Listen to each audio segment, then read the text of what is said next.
Folktales are popular and yet easy to tell.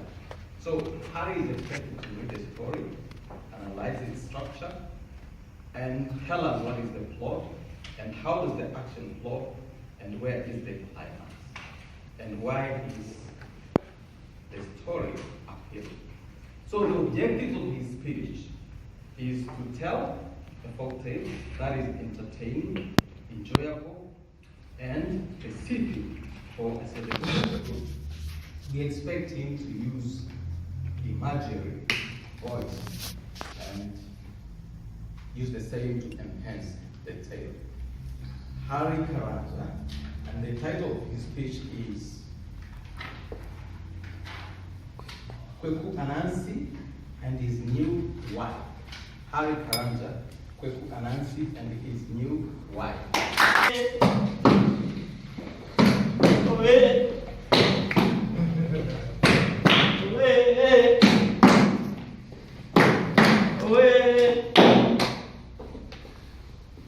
Kweku Anansi was a greedy man. And like most greedy men, he could not see all the good things that were before him. Like his lovely wife, Abena. Oh, Abena. Abena was a devoted and hard-working wife. And she could cook a good meal of fufu. Oh yes, she liked to cook fufu. And she also liked to eat fufu. So Abena was understandably a bit round. But all Kweku could see was Abena eating his food. And he went angrily to God and demanded, God, this wife is just an extra mouth to feed. In fact, she is so greedy, she even eats my share of food. And God looked at Kweku. What do you want me to do? God, I want a new wife with no mouth upon her face, so she can stop eating my food. And God, bemused at Kweku, looked at him strangely, but then decided, okay, Kweku, come tomorrow morning, I will give you a new wife with no mouth upon her face. Kweku could not believe it. He took off at 100 meters dash to the supermarket because he was going to buy himself 7 bundles of plantains, 6 bales of yam flour, and 5 bags of rice, all for himself. This food he was going to eat all by himself. And come the next morning, Kweku woke up, and there were beautiful, delicious smells coming from the kitchen. And they pulled him and drew him to the kitchen, where he went in to find a brand new wife. And she turned and acknowledged him with a silent nod, because she had no mouth on her face. And Kweku could not believe his good luck. He was going to eat all the delicious food by himself. And the wife continued to cook, and Kweku continued to eat. And everything seemed to be going on so well. Several days passed, and Kweku was enjoying his brand new wife. Until one day, he decided to pay a visit to the kitchen store. And inside this store, he found something very strange.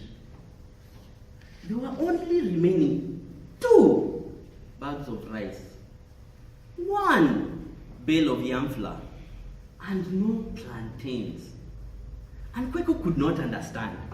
He knew he loved to eat his brand new wife's food, but surely could he have eaten all that food by himself?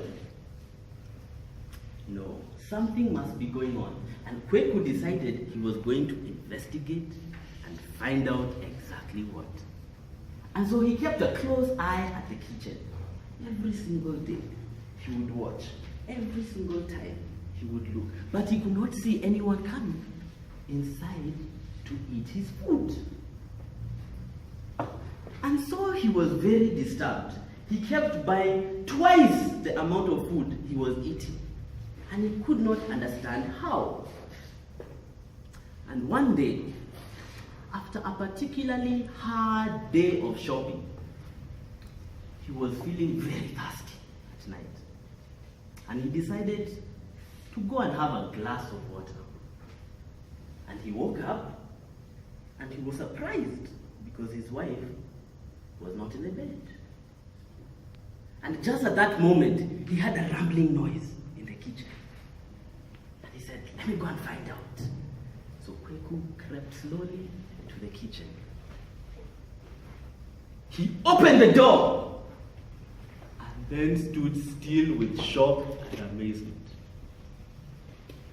Seated on a stool in the kitchen was his wife eating his food. Eating his food! He could not believe what he saw with his eyes. His wife, with a big bowl of rice and yam, was scooping the food, lifting her arm and putting it in her mouth under her arm. Oh my, Kweku thought. This wife has a secret mouth in her armpit. What a mean trick. Nothing could placate Kweku. He decided, tomorrow morning, I am taking you back. And so he dragged along the wife to God and said, God, why did you give me a wife with a mouth under her arm? And God told him, Kweku, you asked for a wife with no mouth upon her face. I gave you a wife with a mouth under her arm. You did not ask for a wife with no mouth at all. Kweku felt humiliated and a bit frustrated, but God was not going to have any sympathy. Your greed and selfishness, Kweku, have brought you here. You had a loving and devoted wife, Abena. But because you are so greedy, you thought you would come to me and demand a new wife. You thought you were cleverer than God. Now I am showing you I am wiser than you. Greed and selfishness have no place in life. I hope you have learned a valuable lesson. Yes, God. Can I please have my old wife Abena back? And God thought and said, okay, but remember the lessons. And so Kweku got his old wife Abena back. And he decided from that day on he would be a better man. He would not eat all the fufu by himself. He would make sure he's generous and share with his loving wife, Abena. Oe! Oe! Madam Toastmasters.